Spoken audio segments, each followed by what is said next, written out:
Gündelik yaşamda karşımıza çıkan kavramlardan biri. Yiyecekten sanata, sanattan topluma kadar birbirinden farklı alanlarda kullanılıyor. Değişik dil ve kültürleri de ifade ediyor. Özelliklerini sıraladığımız kavram mozaik.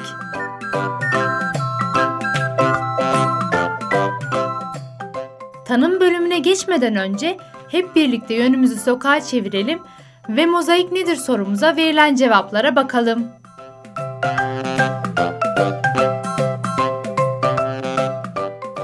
Mozaik tarihi kalıntı diyebiliyorum. Taştır. Taş küçük küçük parçaların bir araya gelmesidir. Karışım, desen, böyle karışım, böyle karışık desen, bir sürü şeyin olduğu desenler değil mi? Mozaik kaldırım süslemesidir. Pastadır.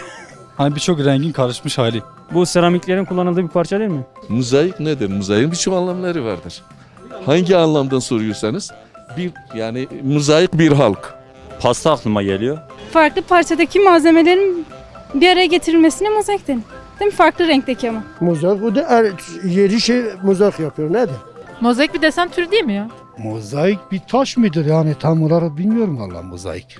Yani mozaik pasta var diye biliyorum. Mozaik? Evet. Mozaik herhalde çimento mu? 3 çeşit mozaik biliyorum. Bir normal bildiğimiz kek mozaik, mozaik pasta. Bir de artı inşaatlarda duvarlardaki mozaiği biliyorum. Başka mozaik hakkında bilgim yok. Ben bildiğime göre mozaik 20 yıl öncesine kadar mesela şu anki şu çağda mesela kullanılan mermer yerine merdivenlerde merdiven basamaklarında yapılan bir çimento karışımlı mermer türüdür yani. Aynen mozaik.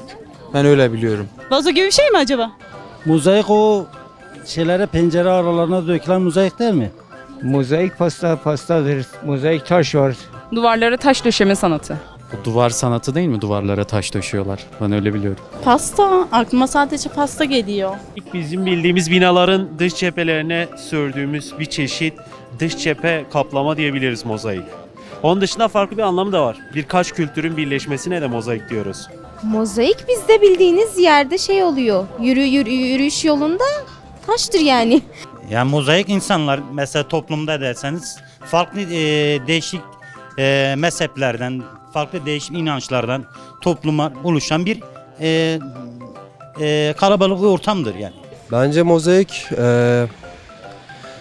küçük küçük taşların parçalanarak bir araya getirmesi sonucunda oluşulan bir süsleme sanatıdır.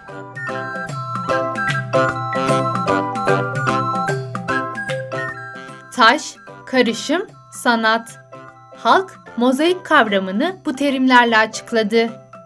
Bu kavramı pasta diye niteleyenler de vardı. Şimdi de tanım bölümümüze geçelim ve mozaik kavramının temel anlamına bir göz atalım.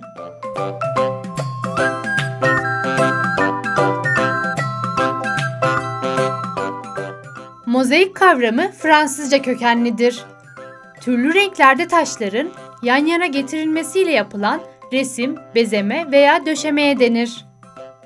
Taş, cam, tuğla, metal veya deniz kabuğu gibi çok çeşitli malzemelerden mozaik yapılabilir.